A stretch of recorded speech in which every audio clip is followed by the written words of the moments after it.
Alright, hello everyone, this is Crota giving you a shoutcast between XiaoT and NvL, this time on Steps of War. XiaoT spawning as the red Protoss player, NvL spawning as the blue Protoss player, and we'll see what's going to happen here on Steps of War. Steps of War, a lot like Jungle Basin, the first game that I casted between these two players. And I'm assuming that there will be similar strategies just because it is so effective with the short walking distance. Jungle Basin has longer walking distances than Steps of War, so setting up that proxy pylon is much easier here on Steps of War. So both players pretty much opening up with the same exact build. You can see the production tab. It looks as though, XiaoT has a little bit of an economic advantage, training up that probe 1 second faster, but pretty much not going to change the course of the game all too much. Both sides continue to train up more probes. A very economic build. Should be getting up a 13 gateway, and I believe this particular build of a 4 gate, which is more of an all-in 4 gate because you stop your probe production at exactly 20. It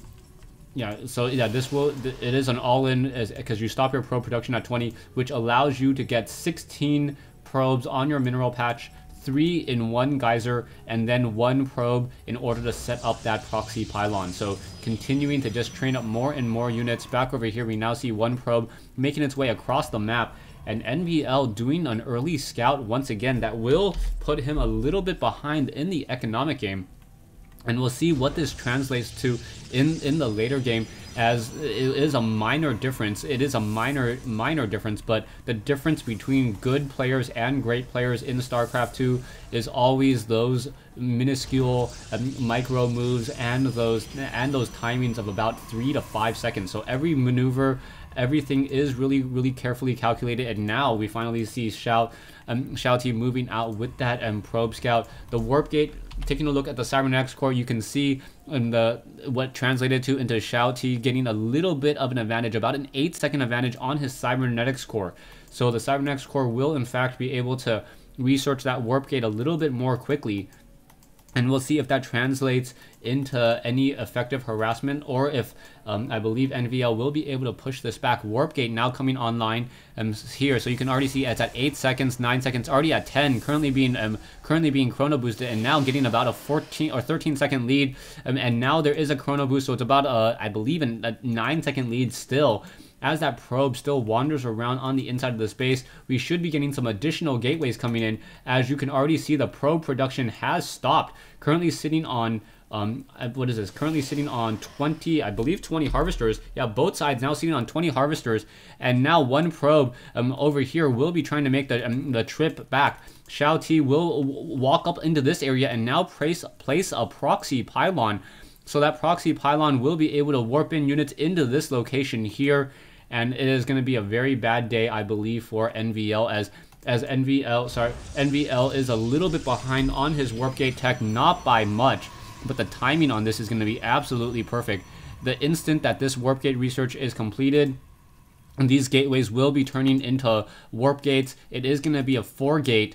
And then as soon as those warp gate is completed, they're going to just be warping in a lot of units here. So in comes another pylon. So 2 additional pylons coming in from XiaoT. So XiaoT being very aggressive, trying to warp in up onto that high ground, as those stalkers now trying to run all the way home. That 1 stalker will get taken down. Down it goes, as XiaoT tries to walk around with this 1 stalker taking a fair amount of damage. And now will these stalkers be able to kite these zealots and these probes? And oh, very nice, warping in a unit right there just to allow him. And now XiaoT doing exactly what he did before, being able to pick off units as they're being warped in, and that was absolutely critical. That 8-second difference, once again, all it took between these two very good players. But I believe XiaoT will be able to press this advantage once again, because he did get another quick kill on a unit that was warping in before it was able to deal any damage. Zealots now currently trying to run around. We do see more zealots and stalkers coming in, but yeah, XiaoT able to continue to press this advantage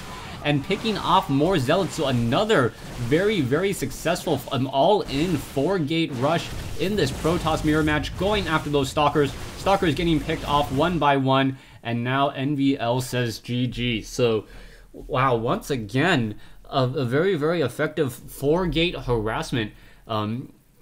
I guess I have enough time to review this replay. If you guys want to see, just analyze this build by build and what exactly it took in order to build this 4-gate harassment. So I'll go ahead and go to the 2-minute 40-second mark, and then you can currently see one gateway currently down, the harvester count currently sitting at 16.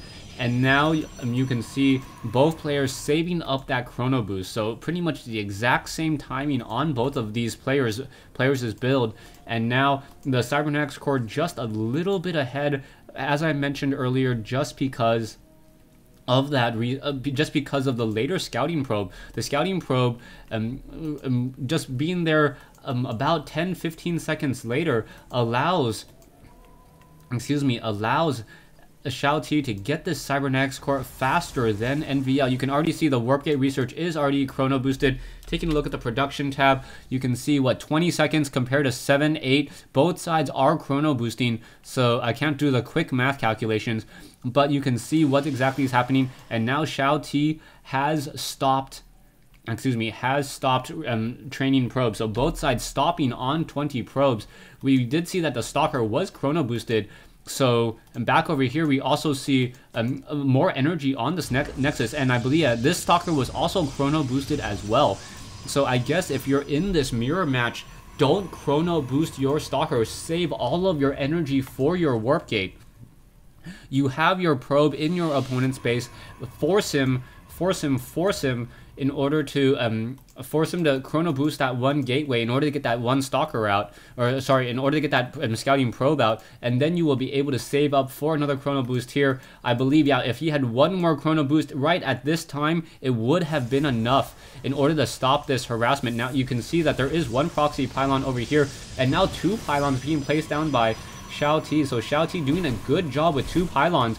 And what this allows him to do is it allows him to cancel one pylon if one does take a fair amount of damage, ensuring that he gets one of these pylons up. So canceling one pylon is completed. And now, even though XiaoT has less harvesters, his army advantage is going to be significantly ahead. You can see those gateways currently trying to pull in, and now they are warp gates, and now these Stalkers will be able to get a lot of damage dealt across those Zealots as they're warping in, and that was absolutely huge, essentially nullifying 100 minerals this early in the game. The loss count is pretty even, or was pretty even at the start of this fight. 250 versus 350, not too big of a difference, but the losses are just going to start to rack up very, very quickly. Taking down one Zealot, already another low hit point Zealot there, Stalkers pulling back continually, and now able to get even more damage once again, taking down another Zealot. And this is where the army sizes, if I pause the game, 750 versus 325. This is where the army sizes are essentially almost exactly the difference between the resources lost. You can take a look at the army. This is about 325, and then 250 gas in the lost column, and then this is a total of about 450. So about right, not exactly, but enough. You got to also remember that XiaoT also had a pylon here that he did cancel, so it's really about 150 resources lost compared to 600. So, but yeah, about 500. And now the mining rates are exactly the same. The Nexus could have started chrono boosting, and I don't know. Oh wow, accidentally getting the air armor upgrade, and by getting that air armor upgrade, it probably stopped him from being able to get a Stalker as the Stalkers needed additional gas. If you remember back in that earlier fight, when he was originally warping in, all of these Zealots instead could have been Stalkers. You can see him right here. You can see him the air armor upgrade currently being researched, not having enough gas to warp in Stalkers, and is forced to warp in Zealots instead in order to fend off this attack. And that's ultimately what did him in. Also a misclick. One misclick coming in from NvL, and that was enough. Thanks for watching. Thanks for listening. I hope you guys enjoyed this 1v1 replay.